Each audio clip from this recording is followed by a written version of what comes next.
बिस्मिल्लाहिर्रहमानिर्रहीम अस्सलाम वालेकुम। जी बच्चों, क्या हाल चाल है जी आपके।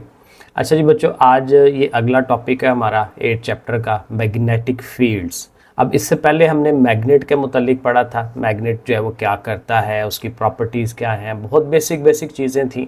अब इससे आगे थोड़ा सा चलेंगे कि इसमें अब ये मैग्नेटिक फील्ड और इससे अगली चीज़ें कौन कौन सी हैं। अब देखिए, मैग्नेटिक फील्ड जो है ना वो बेसिकली ये है कि जब आप ज़ाहिर पहले भी पढ़ा हमने कि जो मैग्नेट कहीं पड़ा होता है तो इर्द गिर्द उसके जो है, अगर आप कोई लोहा या कोई इस तरह की चीज़ ले आते हैं, मैग्नेटिक मटेरियल ले आते हैं, तो वो उसकी तरफ अट्रैक्ट हो जाए। अब अट्रैक्ट होना जो है वो किस जगह पे जाके वो होगा। अब मैग्नेट अगर यहाँ पड़ा हुआ है और मैं उस मटेरियल को बहुत दूर पीछे करके रखूँ, तो वो तो उसको अट्रैक्ट नहीं करेगा, उसके पास लाऊंगा तो अट्रैक्ट करेगा ना। तो कितना के पास लाऊं कि वो अट्रैक्शन शुरू हो जाए, तो वो उस जगह से लेके आगे मैग्नेट तक जो सारी जगह होती है ना, वहाँ पे वो उस जगह के अंदर उसका असर फील हो रहा होता है। तो जहाँ पे जिस जगह में उसका मैग्नेट का असर फील हो रहा हो, उसको हम उसका मैग्नेटिक फील्ड कहते हैं। अब देखिए, ये जो लफ्ज़ फील्ड है, फील्ड हम आमतौर पे किसे कहते हैं? खेतों को, जगहों को, ज़मीन को। ठीक है, तो मैग्नेटिक फील्ड यानी वो जगह जहाँ पे मैग्नेट का असर हमें नज़र आए, फील हो जाए। और नज़र क्या आना है, वो फील होगा। और वो फील कौन करेगा? लोहा करेगा या निकल कोबाल्ट, जो ऊपर उसने बताया था, मैग्नेटिक मटेरियल्स जो हैं वो उस चीज़ को फील करते हैं। तो ये देखें, यहाँ पे हम ये इसको पढ़ते हैं ज़रा। कहते हैं when a magnet attract a certain magnetic material. आप देखें ना, ये वही चीज़ आ रही है कि एक मैग्नेट जो है किसी एक ख़ास मैग्नेटिक मटेरियल को जब वो अपनी तरफ अट्रैक्ट करता है, it exert some force to do so. जाहिर है उसके ऊपर कोई वो फोर्स लगाता है। सिमिलरली व्हेन इट अट्रैक्ट और repel a magnetic pole of another magnet. इसी तरह से कहता है कोई और मैग्नेट हम उसके पास लेके आते हैं तो उसका एक तरह का पोल हो जाता है या उसके अपोजिट पोल हो जाता है। पीछे हमने पढ़ा था नॉर्थ पोल और साउथ पोल होता है। नॉर्थ और नॉर्थ जो है एक दूसरे को रिपेल करते हैं, लेकिन वो भी फोर्स लग रही होती है। असल काम फोर्स है, तो फोर्स उसमें भी लग रही है, लेकिन एक दूसरे को पीछे दिखा मार रहे होते हैं क्योंकि एक जैसे हैं। अपोजिट होंगे, जहाँ पे नॉर्थ और साउथ होंगे, फिर उन्होंने अट्रैक्ट करना है, लेकिन वहाँ पे भी फोर्स है। ठीक है, तो ये बात कर रहा है, it exerts a force on it. ठीक है, this force can be observe. कहता है ये जो फोर्स है इसको देखा जा सकता है up to a certain distance, एक खास फासले तक। जैसे मैं बता रहा था कि उस फासले से बाद में फिर उस वो फोर्स खत्म हो जाती है। फ्रॉम द मैग्नेट, मैग्नेट से कितना फासला, that can be explain by the concept of magnetic field. तो ज़ाहिर है उस चीज़ को फिर हम मैग्नेटिक फील्ड कह देते हैं। तो जाहिर है कि ये याद करने वाला कुछ नहीं है, थोड़ा सा एक उसने आइडिया दिया। अब जाहिर है कि डेफिनेशन ये है, मैग्नेटिक फील्ड है क्या, इसको आपने पक्का याद कर लेना है। अब magnetic field is the reason. असल बात क्या हुई, मैग्नेटिक फील्ड क्या है? एरिया है, रीजन है, जगह है अराउंड अ मैग्नेट, जो मैग्नेट के इर्द गिर्द होती है। Where an another magnetic object, यानी जहां पे क्या होगा कि कोई और मैग्नेटिक ऑब्जेक्ट आएगा, मैग्नेट भी हो सकता है, मैग्नेटिक मटेरियल भी हो सकता है, और वो क्या करेगा? एक्सपीरियंस करेगा, महसूस करेगा अ फोर्स ऑन इट, कि उसके ऊपर कोई फोर्स लग रही है। ठीक है, तो ये बहुत ज़बरदस्त डेफिनेशन है, पक्की इसको आपने याद कर लेना है।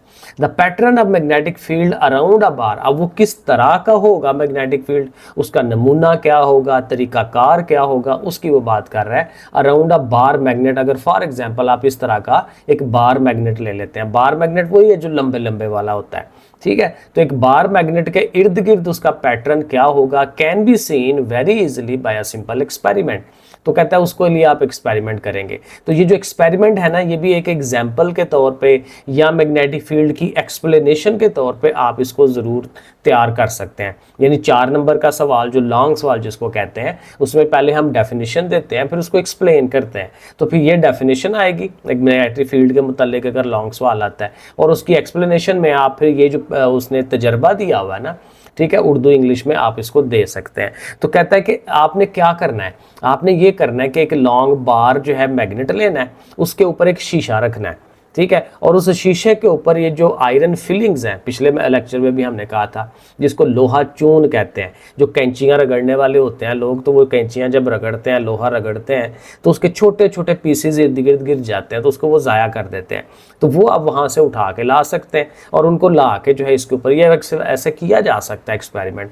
कोई इतना मुश्किल नहीं है, लेकिन मसला ये है कि मैग्नेट इस तरह का हो लंबे लंबे वाला। तो लेकिन नहीं भी है तो कोई और ले ले। ठीक है। लंबा इसलिए वो लिया जाता है कि इसमें नॉर्थ पोल और साउथ पोल जो है ना बड़ा बेहतर हमें समझ आते हैं, और लेंथी होता है, तो लेंथी के हिसाब से जो हमारा ये मैग्नेटिक फील्ड बनेगा वो भी प्रॉपर हमें नजर आएगा। तो इसलिए बहरहाल कहता है वो, तो उसके ऊपर आप रखें आयरन फिलिंग्स, उसके ऊपर डाल दें, और डालने के बाद कहता है हल्का हल्का ना उसको टैप करें, वो मतलब हल्का हल्का नॉक जैसे नहीं करता वो दस्तक देते हैं, उस तरह से करके हल्का हल्का आप करें, तो फिर कहता है वो एक खास पैटर्न आपको ये मैग्नेटिक फील्ड इसकी लाइनों का पता चल जाएगा। सो कहता है देखिए, if iron filings are sprinkled, ठीक है ना, वो क्या कहते हैं उसको, छिड़कना, ठीक है, उसको स्प्रिंकल करेंगे, छिड़केंगे, वो छोटी छोटी जो लोहा चून होता है ऑन अ थिन ग्लास, पतला एक ग्लास होगा, पतला होना चाहिए क्योंकि ज़ाहिर है मैग्नेट का असर भी तो ऊपर आए ना, बहुत मोटा कर देंगे तो मैग्नेट बेचारे का असर ऊपर कैसे वो फील होगा, ठीक है। तो एक थिन ग्लास प्लेट लेनी है, placed over a bar magnet के ऊपर रखनी है। The filing becomes a tiny magnet, तो उससे क्या होता है कि वो जो फिलिंग्स हैं, वो जो छोटा छोटा लोहा चून है, वो छोटे छोटे मैग्नेट बन जाते हैं, क्योंकि ये भी पीछे पड़ा था कि एक मैग्नेट के वो फील्ड के अंदर एक और मैग्नेटिक मटेरियल ले आते हैं, तो वो मैग्नेटिक मटेरियल भी मैग्नेट बन जाता है, उसकी तरह बिहेव करना लग पड़ता है कुछ देर के लिए। जो ही वो असल मैग्नेट पीछे हट जाता है तो वो भी मैग्नेट नहीं रहते, तो वो कहते हैं जो लोहा चून है वो भी छोटे छोटे मैग्नेट बन जाएंगे उसके ऊपर, ठीक है, मैग्नेटिक इंडक्शन की वजह से। मैग्नेटिक इंडक्शन यही है कि उस मैग्नेट की वजह से उन्होंने बन जाना है। Now if the glass surface is gently tap, वही बात को उसको हल्का सा अगर आप टैप करते हैं, the filing form a pattern, तो वो जो फिलिंग्स हैं, लोहा चून है, वो एक खास नमूना बनाएंगे उसके ऊपर। This pattern is known as magnetic field pattern, इसको हम मैग्नेटिक फील्ड पैटर्न भी कहते हैं। तो ये भी आप एक समझ ले कि डेफिनेशन के तौर पे भी आप उसको बता सकते हैं कि मैग्नेटिक फील्ड पैटर्न अगर वो पूछ ले तो आप ये शुरू से लेके यहाँ तक लिख दें फिर उसको। This pattern can be better shown, कहते हैं इसको दिखाया जा सकता है by lines that correspond to the path, कहते हैं वहाँ पे आप लाइनें लगा लें, जिस तरह से वो बना हुआ है ना पैटर्न, आप देख रहे हैं ये वाला पैटर्न आपको प्रॉपर फीलिंग आ रही है कि जी ऐसे करके जो ऐसे करके लाइनें जा रही हैं, ये देखें ऐसे करके लाइनें जा रही हैं ऐसे करके, तो ये basically magnetic lines of force होती हैं जो आगे उसने बतानी है। तो कहता है उस तरह से, तो ये जो तजर्बा आपने याद करना है, आई थिंक यहाँ तक रख लें तो ओके है, ठीक है। तो बात समझ आ गई, सवाल कैसे रेडी होना है। एक शॉर्ट सवाल ये डेफिनेशन याद करें, लॉन्ग कल ये डेफिनेशन के साथ ये जो एक्सपेरिमेंट है ये साथ आपने मिला देना है। अच्छा, अब अगला जो इंपॉर्टेंट टॉपिक है मैग्नेटिक लाइंस ऑफ फोर्स। अब मैग्नेटिक लाइंस ऑफ फोर्स वही है कि ये जो पैटर्न बन रहा था इसको हम लाइनों के जरिए से शो कराते हैं, और इन लाइनों को फिर मैग्नेटिक लाइंस ऑफ फोर्स कहते हैं, उसकी कुव्वत की लाइनें जो हैं। The magnetic lines of force around a bar magnet can be drawn, उसको कहते हैं बनाया जा सकता है by using a small compass. अब फॉर एग्जांपल मैग्नेट आपका बड़ा था, आपने तजर्बा बड़ा किया, लेकिन कंपस एक छोटी लेते हैं क्योंकि वो लोहा चून के जगह पे रखनी है आपने। तो कहता है वो जो पैटर्न आपको बनता हुआ नजर आ रहा है उसके साथ साथ अगर आप वो रखेंगे ना वो जो क्या इसका नाम है कंपस, तो कंपस को रखेंगे तो कंपस आपको पता है किस तरह की होती है, उसमें एक नॉर्थ पोल और एक साउथ पोल की डायरेक्शन होती है बस।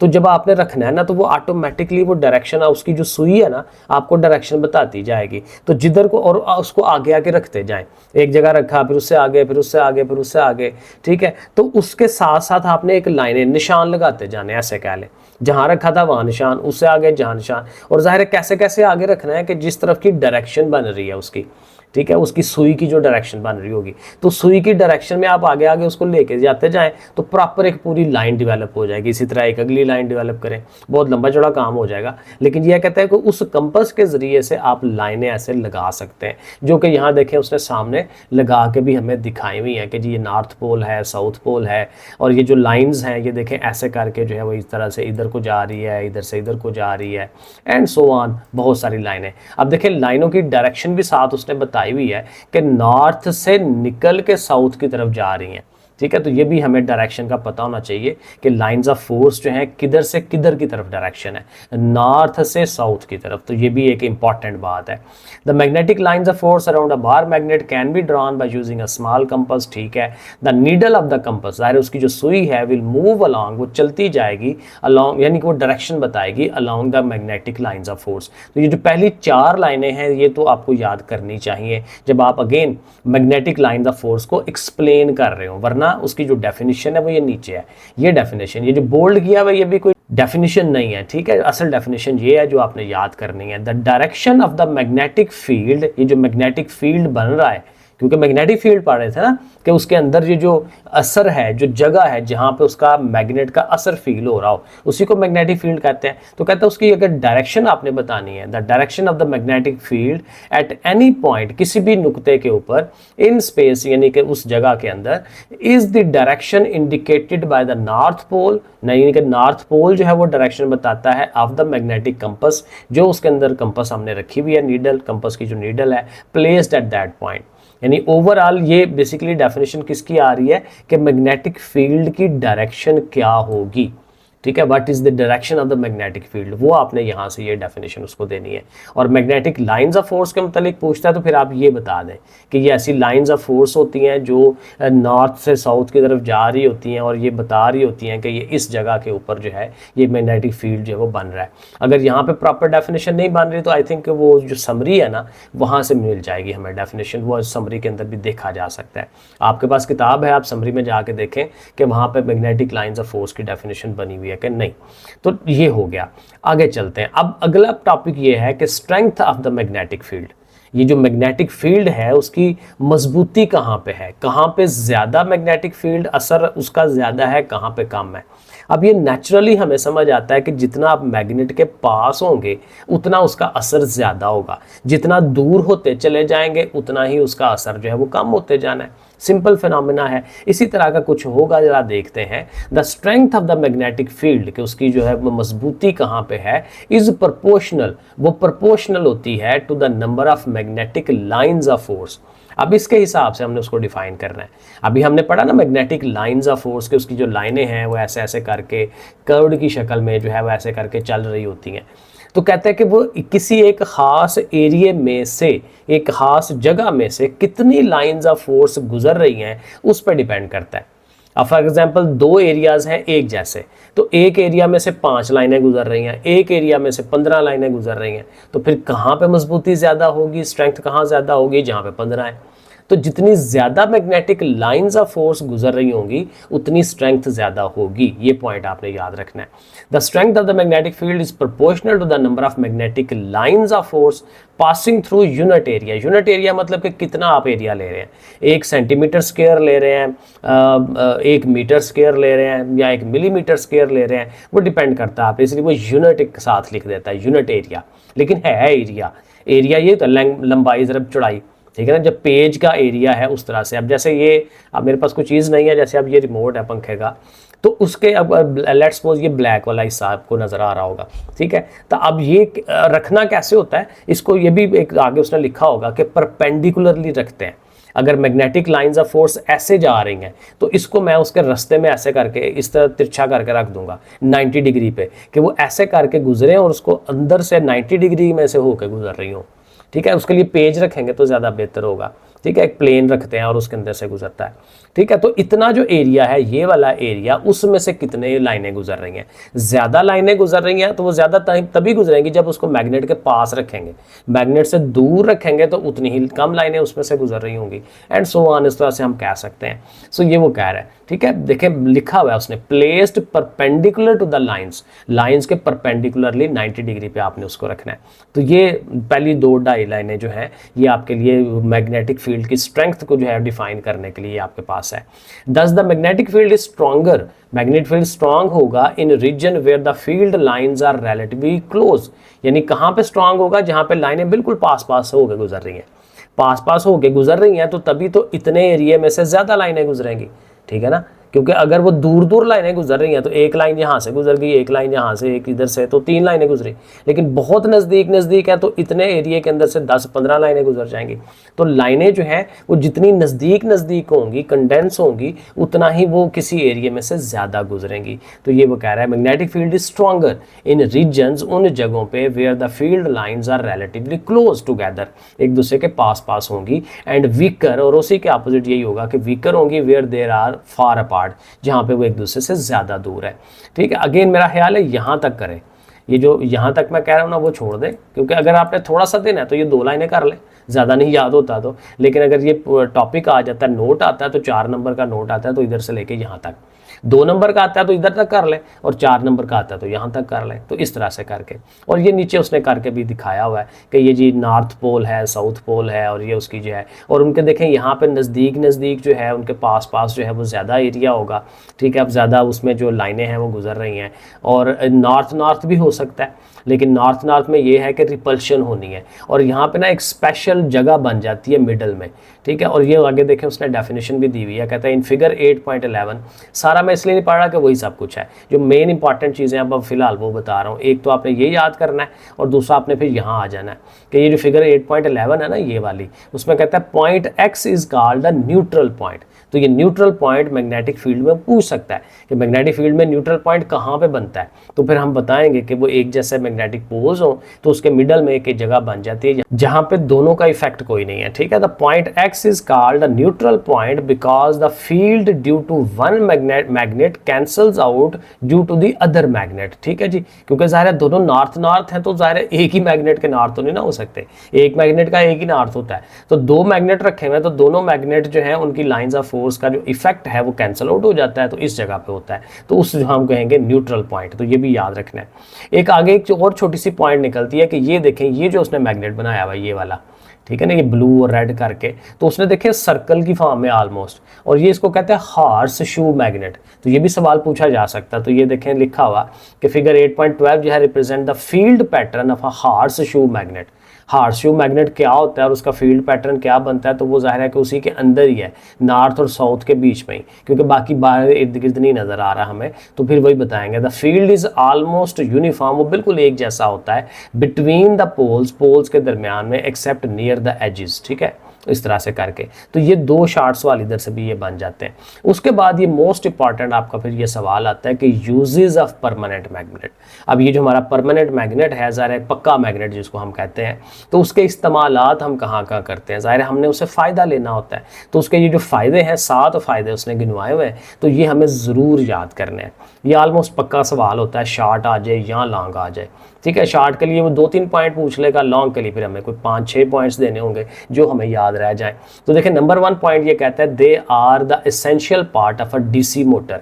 डीसी मोटर के अंदर भी इसको, अब अगर आपने देखा हो अक्सर बच्चों के खिलौनों में, कोई और मोटरों शोटरों में, हर जगह मैग्नेट होता है, और हम लोग बचपन में यही करते होते थे, उसको छील के तोड़ के उसमें से मैग्नेट निकालते होते थे, टेप रिकॉर्डर में से, पता नहीं किस किस चीज़ में से निकलता होता था। तो मैग्नेट बहुत ज़्यादा चीज़ों के अंदर यूज़ होता था। तो डीसी मोटर में इस्तेमाल होता है जिसमें डायरेक्ट करंट बनाते हैं, एसी मोटर में भी इस्तेमाल होता है, अल्टरनेटिंग करंट बनती है, क्योंकि करंट की ये 2 किस्में हैं। डीसी होती है डायरेक्ट करंट, जैसे सोलर पैनल से हम बनाते हैं, बैटरियों से बनाते हैं, वो डीसी होती है, और एसी होती है जो हमारे घरों में इस्तेमाल हो रही है, बिजली जो बिजली के महकमे वाले हमें भेज रहे होते हैं, तो वो एसी उसको कहते हैं, alternating current. And DC electrical generator and so on, सारी चीज़ों में इस्तेमाल हो रही है। Number 1 point. नंबर 2 पर कहता है permanent magnets are used in the moving coil loud speaker. ये भी आगे आना है, ठीक है, उसके ऊपर नोट है पूरा। तो लाउड स्पीकर जो बनाए जाते हैं उसके अंदर भी मैग्नेट यूज होता है। नंबर 3 कहता है they are very commonly used in door catchers. Door catcher में भी ज़ाहिर है जब दरवाज़ा बंद कर देना है, तो उसको जब वो जैसे खोलते हैं, दरवाज़ा खोलते हैं ना, तो खोल के फिर उसको पीछे लगाना होता है कि वो वापस पीछे की तरफ ना आए, तो वो दीवार के साथ या उसके पीछे जो भी जगह होती है वहाँ पे मैग्नेट होता है, जाके उसके साथ टच हो जाता है, फिर वो उस तरफ आगे नहीं जाता। तो डोर क्लोजर्स जो होते हैं या डोर ओपनर जो होते हैं उसमें भी इसको इस्तेमाल किया जाता है, ठीक है। Magnetic strips are fitted to the doors of refrigerator and freezers to keep the door. अब फ्रीजर्स के अंदर भी, अब ज़ाहिर आपको ने देखा होगा, फ्रिज को खोल लें बंद करें तो फिर वो टक करके बंद हो जाती है, और फिर जब खोलना हो तो प्रेशर लेके खोलती है, क्योंकि वो मैग्नेटिक स्ट्रिप उसके अंदर लंबी लंबी लगाई होती है जिसके साथ वो ऐसे करके वो जुड़ जाती है। तो फ्रिजों के अंदर भी, रेफ्रिजरेटर्स में, वहाँ पे भी हम मैग्नेट यूज़ कर रहे हैं। नंबर 5 कहता है they are commonly use to separate iron objects from different mixtures. मुख्तलिफ जैसे वो चीज़ें उठाने वाले हैं, कचरा उठाने वाले हैं, तो वो बाज़ औक़ात ना, अगर बाहर के मुल्कों में भी ऐसे होता है कि वो उनके पास कोई होती है ऐसे मैग्नेट की लंबी सी स्टिक होती है, उसके आगे मैग्नेट लगा होता है, तो वो ऐसे ऐसे ऐसे ऐसे करते जाते हैं, तो जो लोहा या उस तरह की चीज़ होती है, कोबाल्ट वगैरह, वो उसके साथ जुड़ जाती है, जाती है। तो इस तरह से वो कचरे में से या डिफरेंट चीज़ों में से आप जो है लोहा जो है वो निकाल सकते हैं।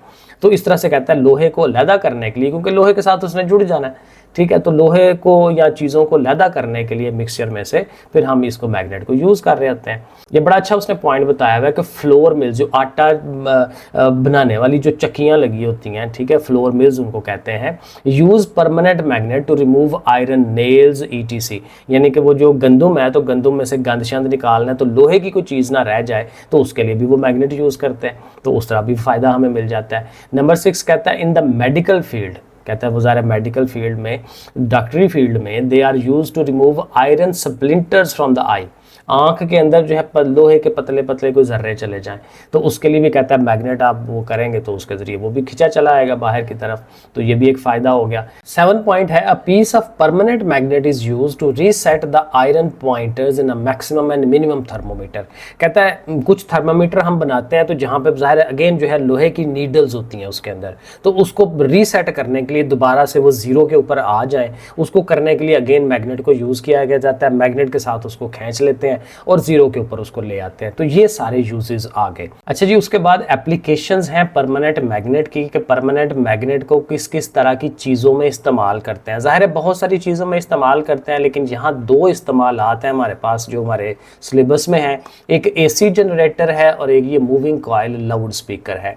अब ये जो AC जनरेटर है ना, इसको समझना ईजी है, कोई मुश्किल काम नहीं है। उसको समझने के लिए आपने इसकी डायग्राम को देखना है। डायग्राम में 2-3 चीज़ें हैं जो आपने समझनी है। एक तो ये देखें मैग्नेट है, ये उसका नॉर्थ पोल बना हुआ है, ये उसका साउथ पोल बना हुआ है, और नॉर्थ और साउथ के दरमियान ज़ाहिर है फोर्स ऑफ अट्रैक्शन डेवलप होती है, मैग्नेटिक फील्ड बनेगा, उसमें मैग्नेटिक लाइंस ऑफ फोर्स होंगी, और ये ज़रूरी है। आप देखें उसके दरमियान हमने जगह रखी हुई है, उस जगह के अंदर एक कॉइल है, ये वाला एक कॉइल है।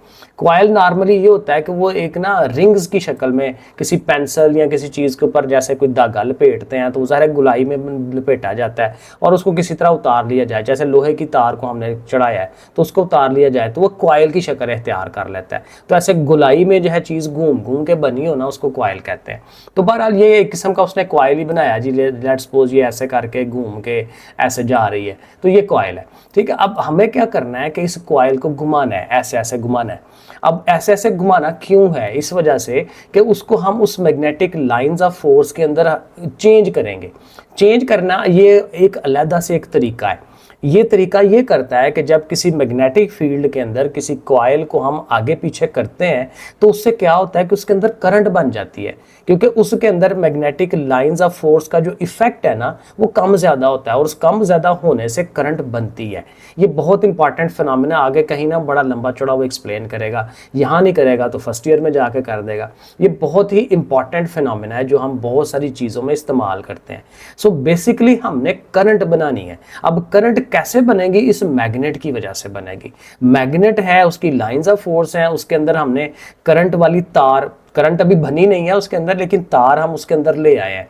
और करंट कब बनेगी उस तार में? जब उसको हम ऐसे ऐसे घुमाएंगे। अब ऐसे ऐसे कैसे घुमाएंगे? उसके लिए ये नीचे सपोर्ट बनी हुई है, इसके जरिए से घुमाएंगे। अब यहाँ पे फोर्स लगाएंगे हम। अब वो फोर्स कहाँ से आएगी? वो फोर्स आती है, ये जो हमने टरबाइनें लगाई होती हैं, जैसे पानी से जब बिजली बनाई जाती है तो उसके पीछे टरबाइन होगी, टरबाइन के पंखे होते हैं, तो पंखे घूमेंगे, तो इस ये जो लंबी सा जो रॉड है, इस रॉड को वो घुमाएंगे और उसको फिर ऐसे ऐसे किया जाएगा। क्योंकि अब आपने हाथ से पकड़ के तो नहीं करना, क्योंकि ये बड़ी पावरफुल बड़ी बड़ी बड़ी मशीनें होती हैं, ठीक है। तो पानी की कुव्वत से उसको कर सकते हैं, या थर्मल जो होता है, जैसे कोयला जला के उससे भाप बनाई जाती है, तो भाप की जो एनर्जी है उससे कर सकते हैं। तो इस तरह की एनर्जी, क्योंकि वो एनर्जी अब आगे से करंट बनानी है हमने, ठीक है ना। जैसे पन बिजली है तो पानी से बिजली बनाई जाती है, तो वो इस तरीके से बनाएंगे हम, ठीक है। तो ये उसके अंदर जो है आर्मेचर भी कहते हैं उसको बाज़ औक़ात। तो ये आर्मेचर आगे पीछे घूमेगा, घूमने से वो लाइंस ऑफ इफेक्ट का उसका पड़ेगा, उसमें करंट बनेगी, और वो करंट जो है फिर आगे से इस तरफ से करके आगे से हम उसको निकाल देंगे। ये सारा प्रोसेस है। वो चंद लाइनें लिखी हुई हैं, वो आपने याद कर लेनी है। सो देखिए, इधर से लेके इधर तक आपने इसका याद करना है। अगला एक और डेफिनेशन है। सो कहते हैं when a coil is rotated, coil को हम रोटेट करते हैं, घुमाते हैं, between the poles of a permanent magnet, permanent magnet के ज़ाहिर ये दोनों पोल्स हैं, the magnetic field through the coil changes, ज़ाहिर कॉइल के अंदर मैग्नेटिक फील्ड चेंज हो जाता है, तब्दील होता है। एंड ईएमएफ, ईएमएफ ये बड़ा इंपॉर्टेंट टॉपिक है आगे ज़ाहिर बड़ी क्लासेस में।